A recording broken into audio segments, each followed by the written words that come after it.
আসসালামু আলাইকুম। এখন আমি আপনাদের সামনে গত 24 ঘন্টার করোনা সর্বশেষ আপডেট জানাবো। সোমবার সকাল 8টা থেকে মঙ্গলবার সকাল 8টা পর্যন্ত নতুন করে একদিনে 13 জনের শরীরে করোনা ভাইরাস পাওয়া গেছে। এ নিয়ে এবছর এখন পর্যন্ত মোট 582 জনের শরীরে করোনা ভাইরাস পাওয়া গেছে। তবে গত একদিনে কোনো মৃত্যুর খবর পাওয়া যায়নি। মঙ্গলবার 1 জুলাই স্বাস্থ্য অধিদপ্তর থেকে পাঠানো করোনা বিষয়ক নিয়মিত সংবাদ বিজ্ঞপ্তিতে তথ্য জানানো হয়েছে। বিজ্ঞপ্তিতে আরও বলা হয়েছে, গত 24 ঘন্টায় সারা দেশে 582 জনের নমুনা পরীক্ষা করা হয়। এর মধ্যে 13 জনের শরীরে করোনা ভাইরাস পাওয়া যায়। স্বাস্থ্য অধিদপ্তর জানিয়েছে, দেশে করোনা ভাইরাস মহামারী শুরু থেকে এখন পর্যন্ত করোনা শনাক্তের হার 13.4%। গত 24 ঘন্টায় শনাক্তের হার 4.17%।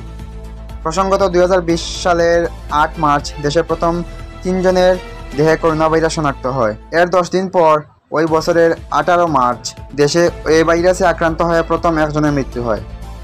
2021 সালের 5 ও 10 আগস্ট 2 দিনে করোনায় সর্বোচ্চ 264 জন মারা গেছেন। 2022 সাল থেকে করোনায় আক্রান্ত হয়ে মৃত্যুর সংখ্যা কমে আসতে থাকে। এক পর্যায়ে এটি শূন্যতে নেমে আসে। এই ছিল গত 24 ঘন্টার করোনা সর্বশেষ আপডেট।